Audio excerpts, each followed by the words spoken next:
dari itu Bapak akan menjelaskan kelahiran atau Nabi Muhammad. Oke, langsung saja. Nabi Muhammad lahir, ada yang tahu? Tidak. Betul. Lahir dari Nabi Selamat. Betul. Ya, Nabi Muhammad lahir di kota Mekah atau lebih tepatnya pada 12 Rabiul Awal atau tahun gajah. Ada tahu tahun gajah? Ya. Oke, karena di sini Ini saya belum tahu belajar karena pada masa yang lain itu mereka diserang oleh tentara dari gajah. betul. Ya, jadi apa yang dikatakan oleh saudara Zahran tadi, yang mana perang gajah ini, yang dimana mereka ini menghancurkan Mekah pada waktu itu. Terus beliau lahir dalam keluarga Bani Hashim atau Bani suku Quraisy yang terpandang. Terus ada yang tahu ayah dari Nabi Muhammad? Abdullah. Betul. Terus betul. Kemudian ayah Nabi Muhammad ini wafat sebelum Nabi Muhammad masih di kandungan ayah ibunya.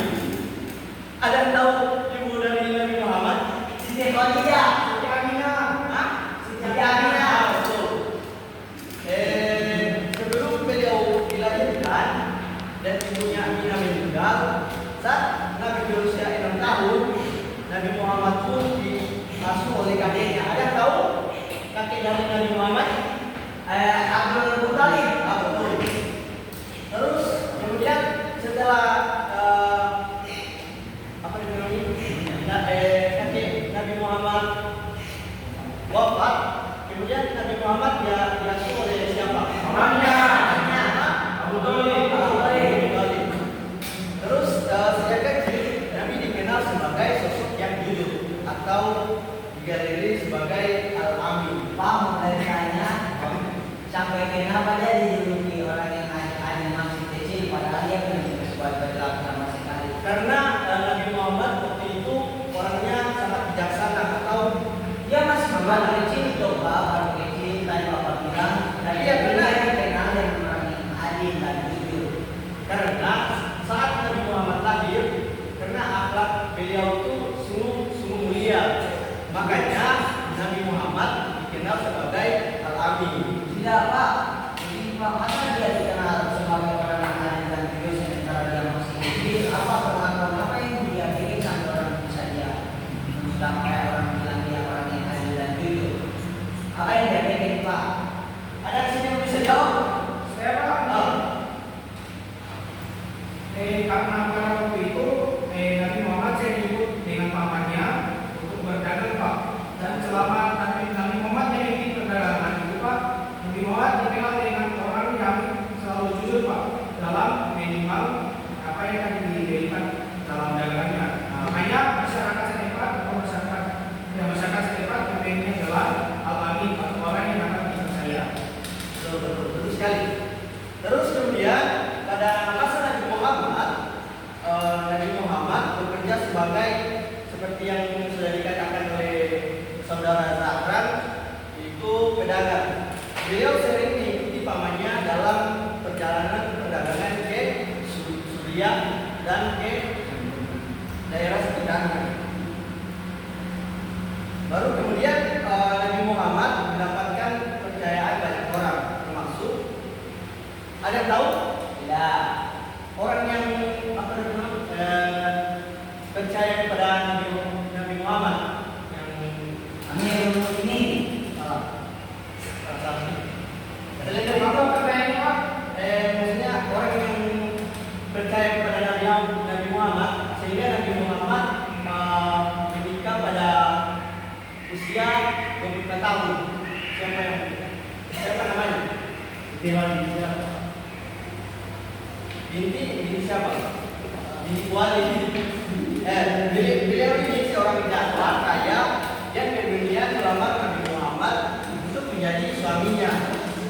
Mereka menikah pada usia 25 tahun.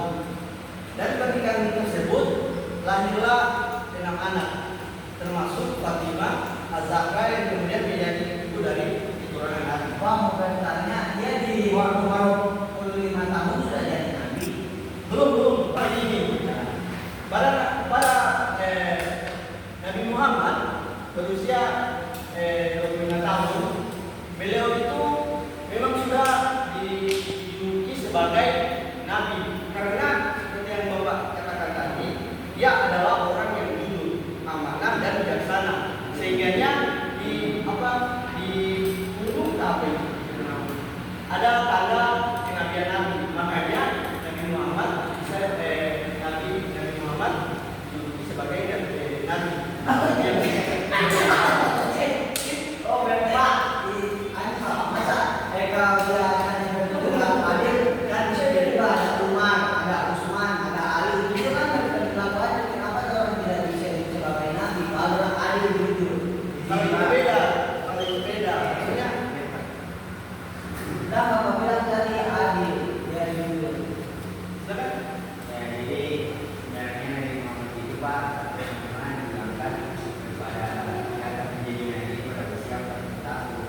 Jadi pada usia 25 tahun dia belum menjadi seorang nabi, tapi sifat-sifatnya itu sudah menjadikan seorang nabi. Nah, jadi Pak, Ya, begitu. Sudah jelas. Seperti yang dikatakan oleh Ivan tadi. Saya kurang tahu. Oke, langsung lanjut. Pak. Saat Nabi Muhammad mencapai usia 40 tahun, beliau sering menyendiri. Ada yang tahu tempat Di Gua Hiro, Pak. benar sekali di Gua Hiro. Beliau merenungkan kehidupan dan masyarakat yang dipenuhi dengan penerimaan berhala dan ketidakadilan. Pada suatu malam di bulan Ramadan, malaikat Jibril datang membawa wahyu pertama dari Allah yang tercantum dalam surat Al-Alaq ayat 1 Sampai 5. Ada yang tahu? Sampai 5. Saya Pak.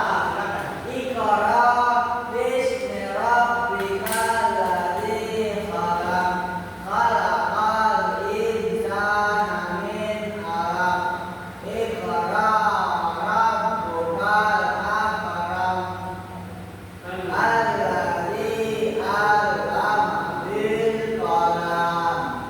Oke, baik. Sangat bagus. Bapak Apa?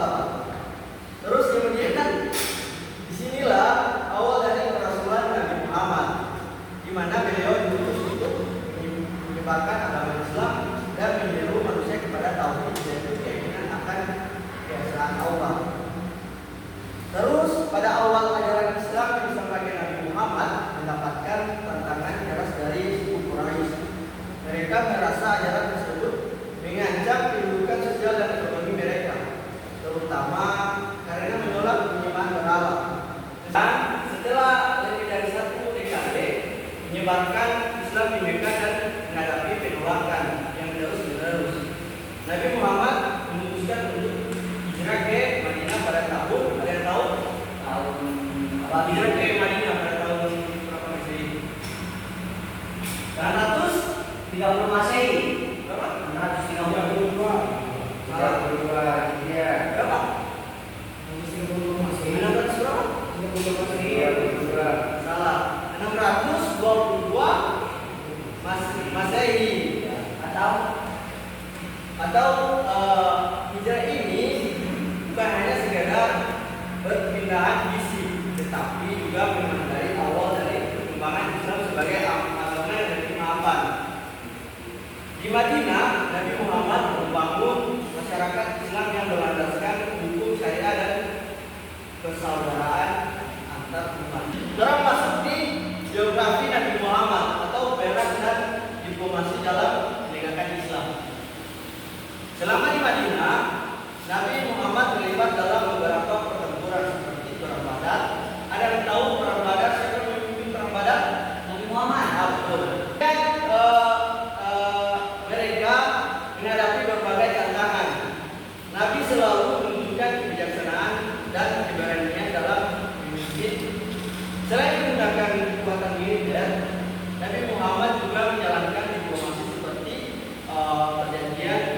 Hudaybiah yang menjadi titik balik di dalam hubungan antara Muslim dan Quraisy. Hudaybiah. Ah. Ada di sini yang sudah paham sedikit yang akan saya jelaskan tadi. Demikianlah